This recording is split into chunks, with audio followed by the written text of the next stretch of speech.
Item: SCP-1283. Code name: Radio Panic.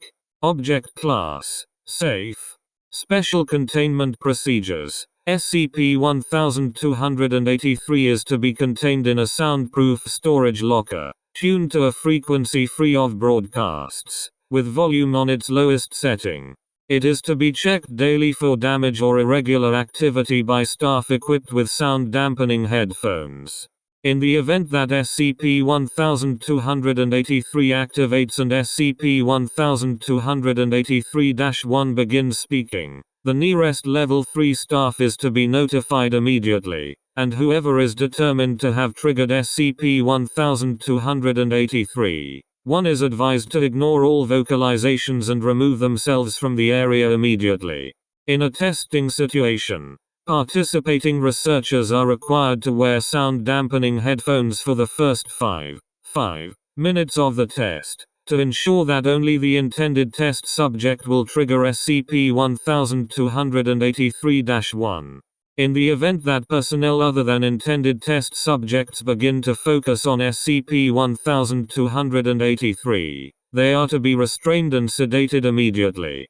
Description: SCP-1283 is a 1930s-era home radio, with manufacturing labels that indicate it was made by the company. The object shows very little damage or wear despite its age.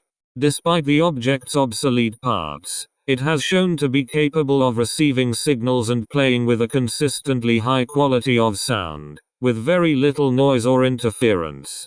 Additionally, SCP-1283 is capable of functioning even when switched off, without any apparent source of power. Inspection of the internal mechanisms of the object reveal parts consistent with other radios of identical make and model. SCP-1283's anomalous effects become apparent when a person, hereafter referred to as the subject, listens to it for more than 15 minutes, regardless of what frequency the radio is tuned to. When said amount of time has passed, anything playing on the radio at that time will become silent, and a voice, hereafter referred to as SCP-1283-1, will address the subject by name. Invariably, the voice utilized by SCP-1283-1 belongs to someone known to the subject. Testing has observed SCP-1283-1 belonging to close friends, parents, spouses, authority figures, and on one occasion, a news anchor from the network. On occasion, the voice used by SCP-1283-1 has been that of a deceased person. Interviews suggest that the voice chosen by SCP-1283-1 belongs to whomever the subject considers to be the most trustworthy. Attempting to manipulate the frequency, volume, or AM/FM settings of the radio after SCP-1283-1 has begun speaking produces no results. After SCP-1283-1 has gained the subject's attention, it instructs them to listen carefully.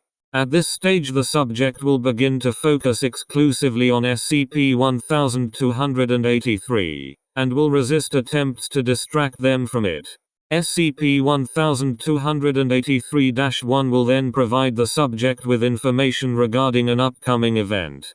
All information provided by SCP-1283-1 to a subject will be referred to as SCP-1283-2.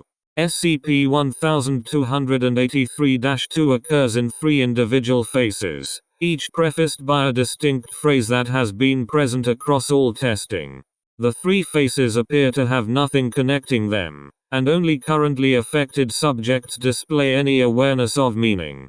Description of SCP-1283-2. The first phase is prefaced with the question "Do you remember?" and involves SCP-1283-1 prompting the subject to remember a specific person, object or event.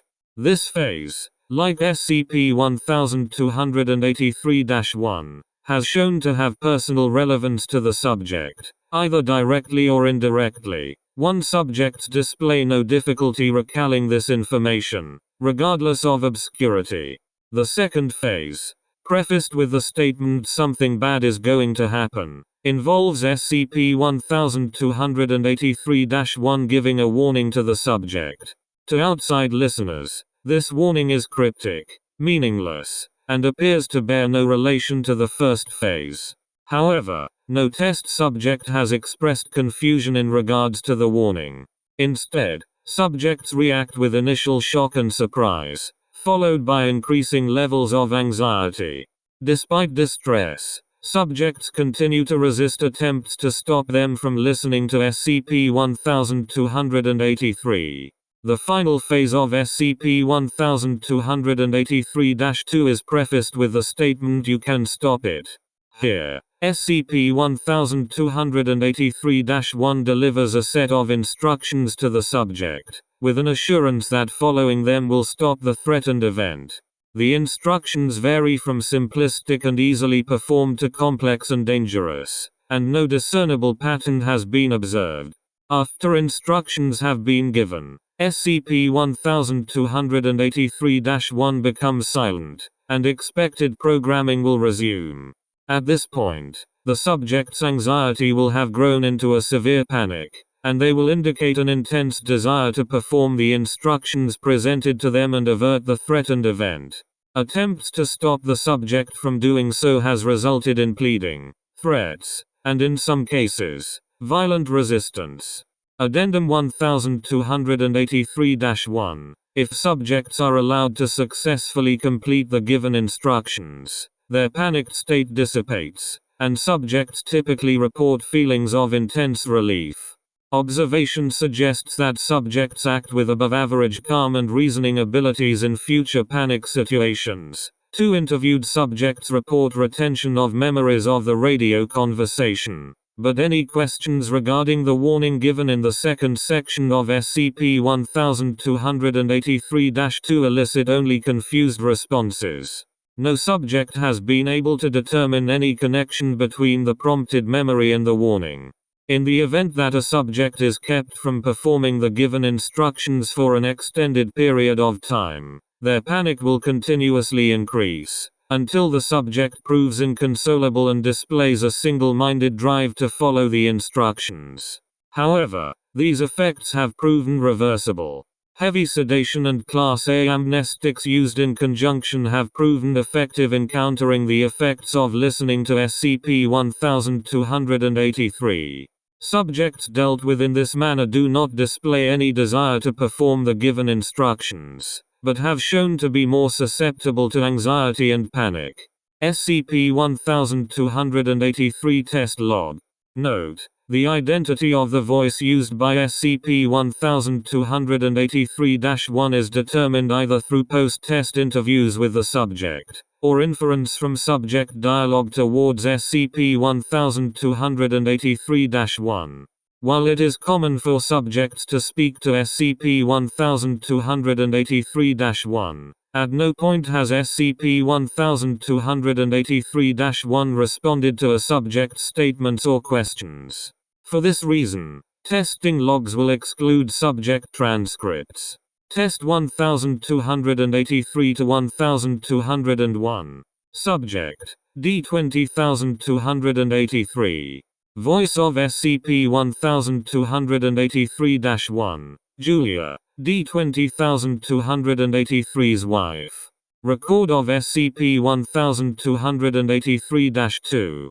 Phase 1. Do you remember your first car? Phase 2. Something bad is going to happen. The well is going to run dry. Phase 3. You can stop it. You need to break a plate. Results: subject displayed expected panic. Subject was allowed a glass plate with which to follow instructions. After throwing the plate to the ground, subject's panic subsided quickly. Test 1283-1202. Subject: D21593. Voice of SCP-1283-1, D20455. with whom D-21593 had formed a close bond during their stay at the Foundation. Record of SCP-1283-2. Phase 1. Do you remember your 5th birthday? Phase 2. Something bad is going to happen. The benefactor is returning home. Phase 3. You can stop it. You must prepare a meal for 5 people. Results. Subject displayed expected panic, and was allowed access to some food and basic cookware to follow the instructions. Subject successfully prepared a simple meal fit for 5 people, and the panic subsided as expected. However, the subject suffered multiple burns and cuts due to their panicked state and careless methods. Test 1283 to 1203. Subject. D-21092. Voice of SCP-1283-1. Greg, later determined to have been a friend of D-21635's. Died shortly after D-21635's incarceration. Record of SCP-1283-2. Phase 1. Do you remember visiting your grandparents? Phase 2. Something bad is going to happen. A key has been forged. Phase 3. You can stop it. You must not sleep for 1 week. Results. Subject displayed expected panic. Subject was allowed to attempt to follow the instructions. Due to the subject's agitated state, they successfully went without sleep for 4 days before succumbing to exhaustion. Upon awakening, subject immediately expressed a desire to, quote, try again. Request denied. Sedatives and Class A amnestics applied. Test 1283 to 1204. Subject. D-21635. Voice of SCP-1283-1. Marcus D. 21635's father. Record of SCP-1283-2. Phase 1. Do you remember starting the fire? Phase 2. Something bad is going to happen. The music will stop. Phase 3. You can stop it. You need to break your left arm. Results. Subject displayed expected panic, and attempted to follow instructions, but was successfully restrained and sedated before they succeeded. Subject treated for extensive bruising and mild ligament damage. Test 1283 to 1205. Subject. D-20917. Voice of SCP-1283-1. Data expunged. The on-site psychologist who regularly dealt with D-20917. Record of SCP-1283-2. Phase 1. Do you remember Alexander? Phase 2. Something bad is going to happen.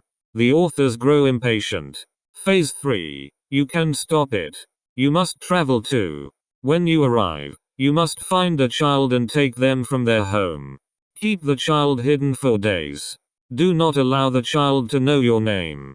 Do not allow the child to come to harm. After days, release them. Results. Subject displayed expected panic, and was not allowed to follow the instructions. Sedatives and Class A amnestics applied after hours of observation. Incident Report 1283-A. The following is an audio transcript of Incident 1283-A, which took place during routine testing on the 19th of December 2005. Attending researcher, Dr. Ivan. Subject. D-24019. Note. Audio begins 12 minutes into the test. Begin log. T+1219. D-24019. Doc. Are you sure this is worth studying? I mean, I don't mind listening to music. I just don't see how this is at all meaningful. Dr. Ivan. Just keep listening. D-24019. We're almost done here. D-24019. Whatever you say, it's not my tax dollars you're wasting. Note. 2 minutes pass with the only sound being music played from SCP-1283. SCP-1283-1. Darren. D24019's given name. D24019. Kelly? Is that you? What's going on? Hey, Doc. Something weird is happening with this radio. SCP-1283-1. You need to listen carefully to me. Darren. Dr. Ivan. D24019. May I ask how you are feeling at the moment? D24019. Shh, not now, Doc. I need to listen to Kelly. SCP-1283-1. Do you remember failing that test? D24019. Of course I do. Kelly. How could I not? Dr. Ivan. D24019. If you could take a moment. D24019. Later, Doc. SCP-1283-1. Something bad is going to happen. There will be a breach. D24019. No, that can't be right. That's not supposed to happen. Oh God, I don't. What will happen to me? This is bad. This is really bad. Dr. Ivan. D240. D24019. Shut up. Just shut up so I can listen. SCP-1283-1. You can stop it. D24019. Please tell me how. Kelly. Tell me how to stop the breach. SCP-1283-1. You must kill Ivan. Do not allow him to leave this room. SCP-1283-1 becomes silent, begins playing on the radio. Greater than sign. Dr. Ivan. D24019. Do not move. Guard. Please sedate the subj. A crash is heard. Presumably D24019 knocking aside the table in an effort to reach Dr. Ivan. Greater than sign. D24019. The breach can't happen. Struggling is heard. Dr. Ivan. Guards. Restrain him. D24019. No. You don't understand. I need to kill him, or everything is going to go wrong, just like Kelly said. You have to believe me. Dr. Ivan. Sedate him and take him away. D24019. No, don't touch me. Please just let me kill him. End log. T+2249. Closing statement. D24019 was successfully restrained and sedated, but in light of instructions received from SCP-1283-2, subject was terminated for security reasons. Dr. Ivan treated for a broken nose. SCP-1283 testing discontinued. Request for SCP-1283 reclassification to Euclid is pending. Foundation Incident Report. Incident 220953. Dated 6 April 2012. Incident Description. A minor containment breach occurred in the early morning due to improperly followed security guidelines. SCP, and SCP briefly escaped containment, and were recovered after hours. Casualties included several D classes and 2 Foundation personnel. The responsible party was formally reprimanded for their negligence, but no further action was taken against them. Responsible party. Dr. Ivan. Actions taken. Formal reprimand. Incident status. Resolved. Footnotes. 1. As of writing, researchers have found no correlation between the voice selected for SCP-1283-1 and the event selected for SCP-1283-2. 2. It was suggested that prospective task force members be intentionally exposed to SCP-1283 for this reason. Request denied by O5, citing potential for loss of resources.